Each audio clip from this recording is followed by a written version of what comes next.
What's up, guys? This is Mason Sapesky, and welcome to the PITT football postgame show. Today, our PITT Panthers came back from down 27-6 and defeated the Cincinnati Bearcats 28-27 at Nippert Stadium in Cincinnati, Ohio. We're going to recap this game. I managed to watch the whole thing.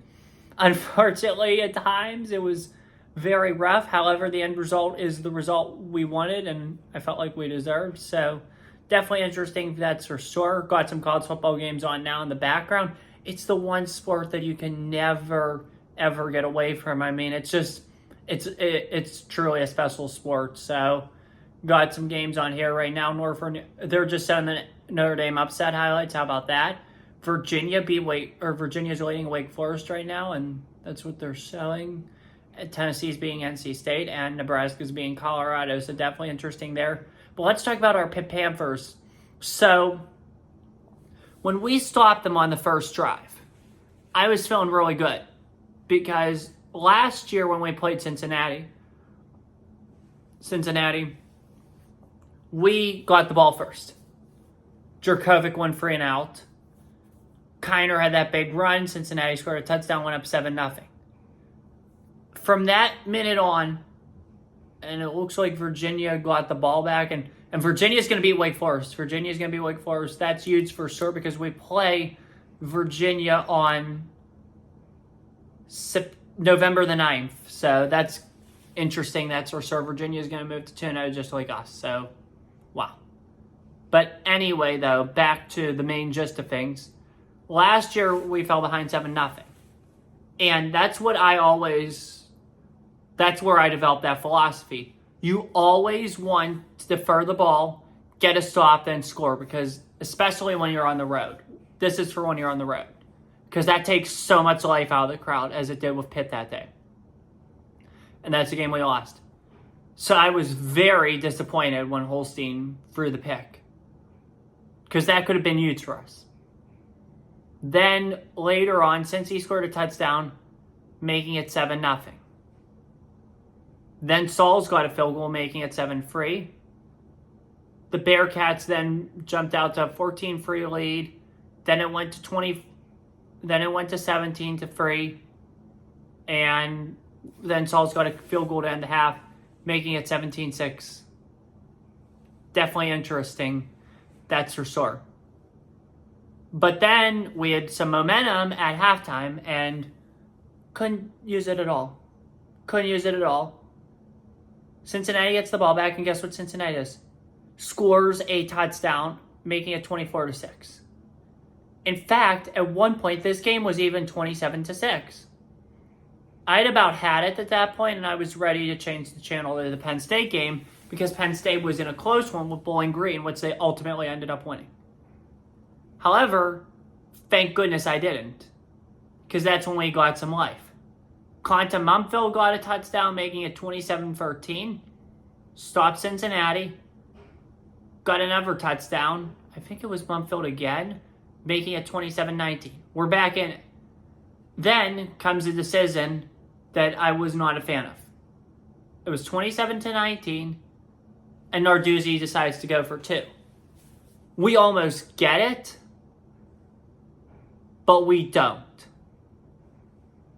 At that point, I was upset because now I knew on the next drive we would have to go for 2. Now, I know there's this big thing about analytics and all that, but again, we need to think about this. We really need to think about it. Why would you go for 2? Take the tie. Worst comes to worst, you get overtime. And you're still down. So thank goodness we got another stop. Cade Bell gets the ball back, takes us down the field yet again, and we score a touchdown. It's 27-25 now. Now we have to go for 2 because we decided to go for 2 earlier.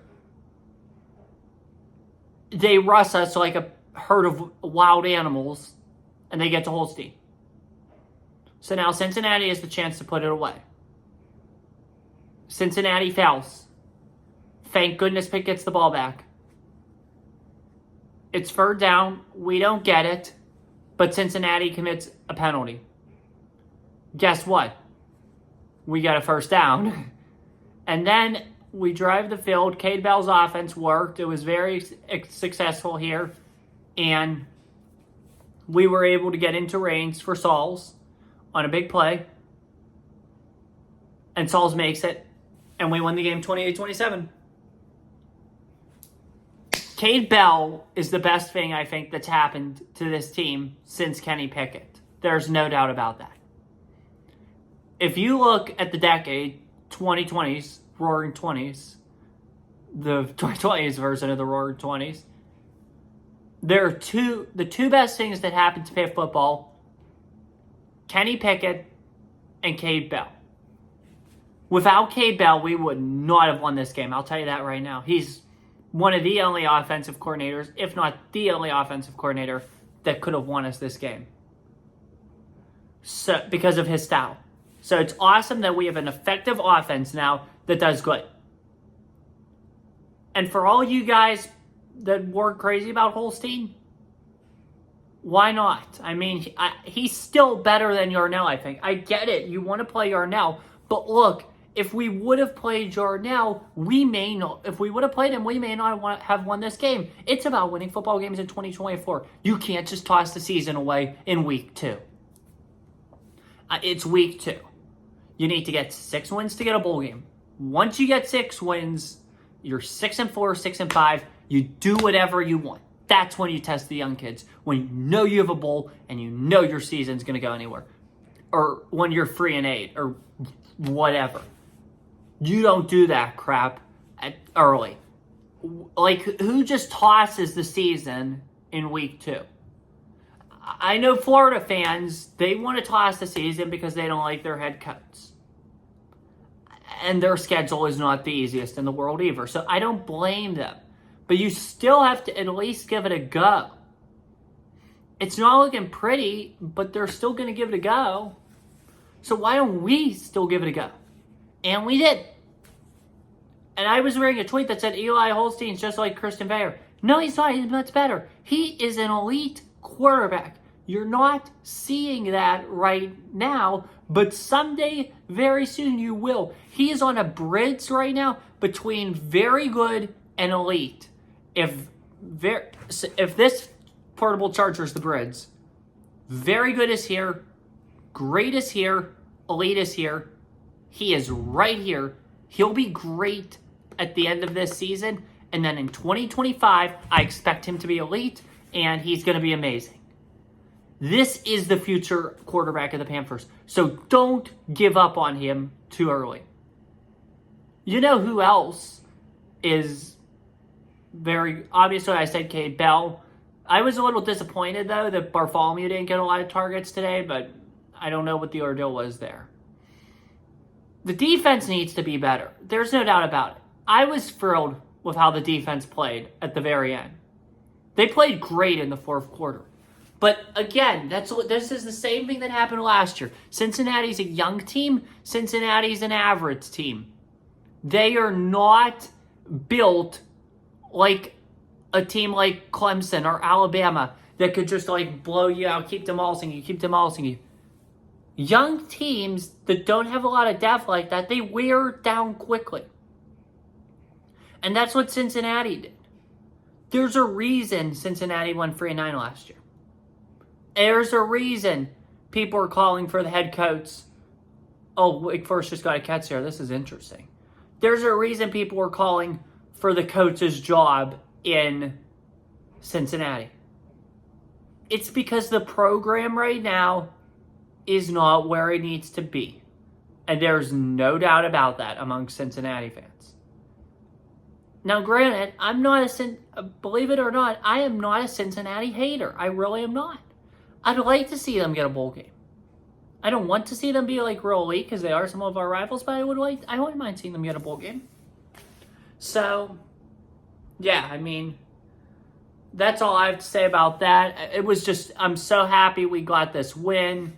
Definitely feels good, that's for sure. Great win, great moments, great everything. I'm so proud we came back. It was so great to walk outside, see those victory lights tonight.